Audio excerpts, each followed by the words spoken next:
telling you.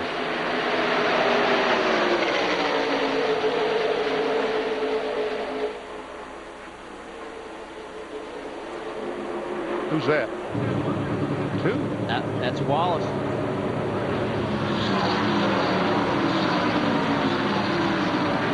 He's got a problem. Mike Wallace has a problem in the pits.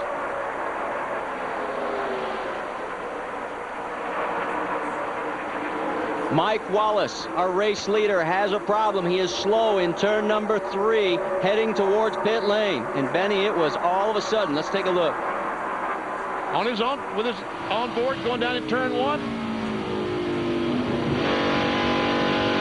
And we've got a crash.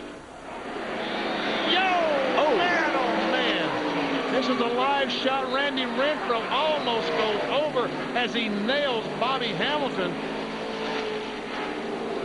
Manages to get it under control. That's Bobby Hamilton.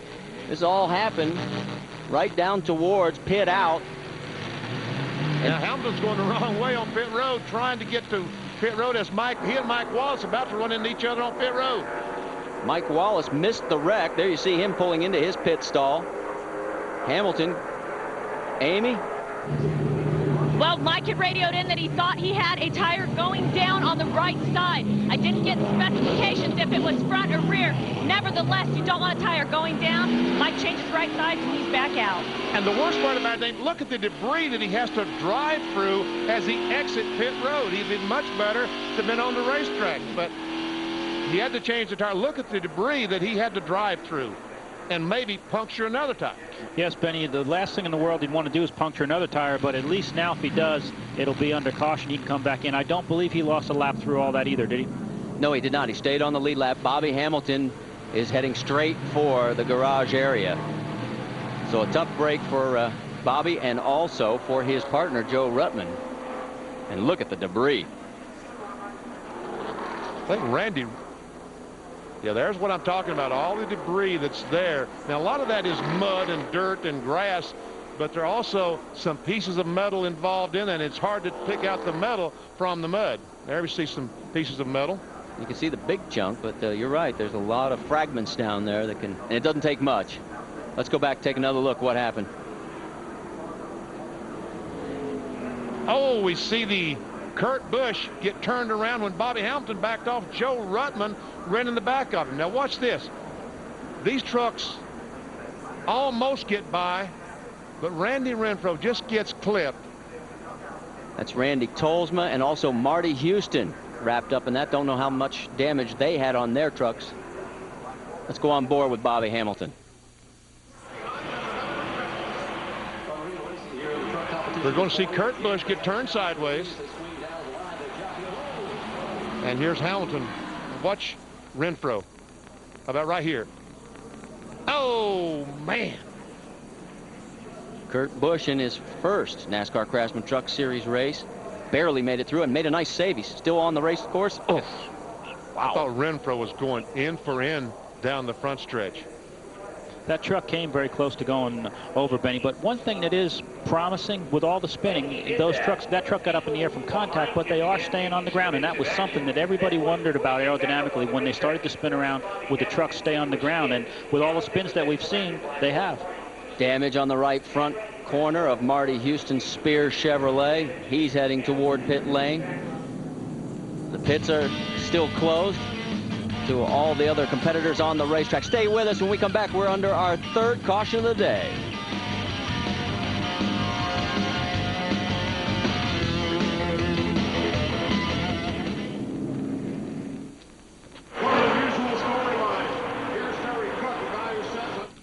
Sorry to yell in your replay like that, but man, it was pretty spectacular. And I couldn't help myself.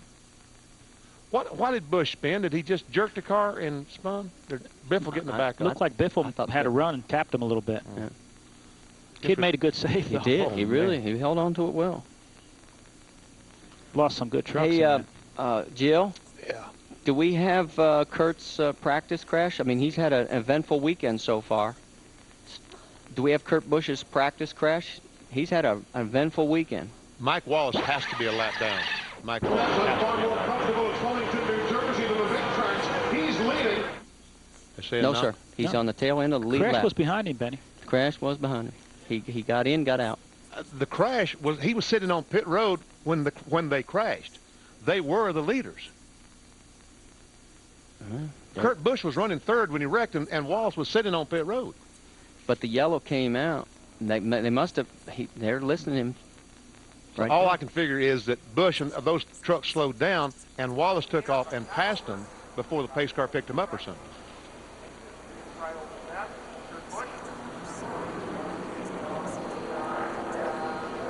Back at Daytona International Speedway, the inaugural running of the Daytona 250. We're under our third caution, and the 18 of Joe Ruttman's in the pits. Dave.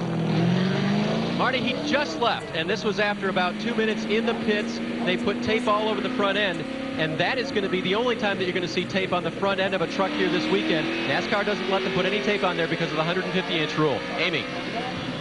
You'll also see tape on the front end of the 75 truck. They worked feverishly on the right front of Marty Houston's truck. A lot of sheet metal damage that they wanted to make sure was clear from any rub on that right front. But a lot of damage to the front of Marty Houston's number 75 Spears Chevrolet. Marty back out, and I think he did manage to stay on the lead lap. He had such a great run going.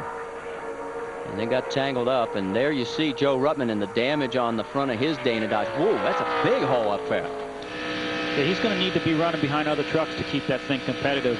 It's going to be tough for him. He'll be able to stay competitive if he stays behind, but it's going to be tough for him to lead like that. Well, Joe Ruttman, one of 3 drivers in our field that has actually run here without restrictor plates. The others being Morgan Shepherd, who's already retired from the race, and Jeffrey Bodine. And he's back into the pits.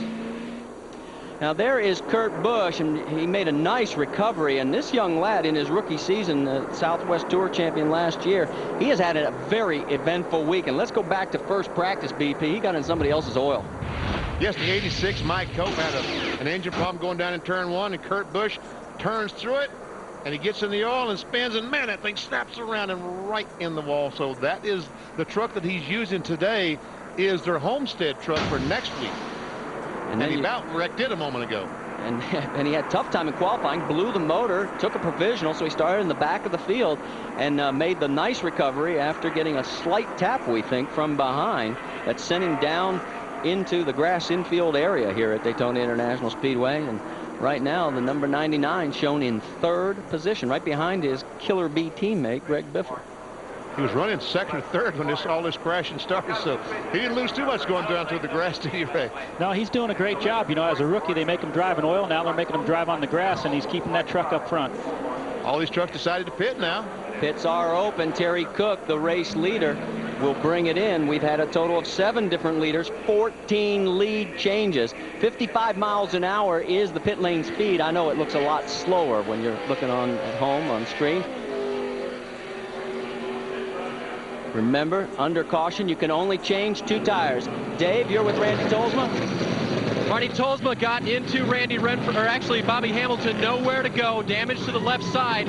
They have been waiting for the pits to open. They finally have a chance to repair that left side damage, especially on the front end, and they're going to fuel it at the same time. No tires going on yet until they figure out how to get the nose of this Dodge back into place. Amy East. Mike Wallace has hit his pit stall for now left side tires. They're going to take advantage of this yellow flag. They don't think they went a lap down, and the Ultra Bad Boys have given him fresh left side. What a great break for Mike Wallace. He had cut up right front, tire down, was slow around the racetrack. He comes back. He's on pit road when the caution flag came out for the big wreck. He doesn't lose a lap. He changed right sides. Now he's able to come back in. He has 4 fresh tires and on the lead lap.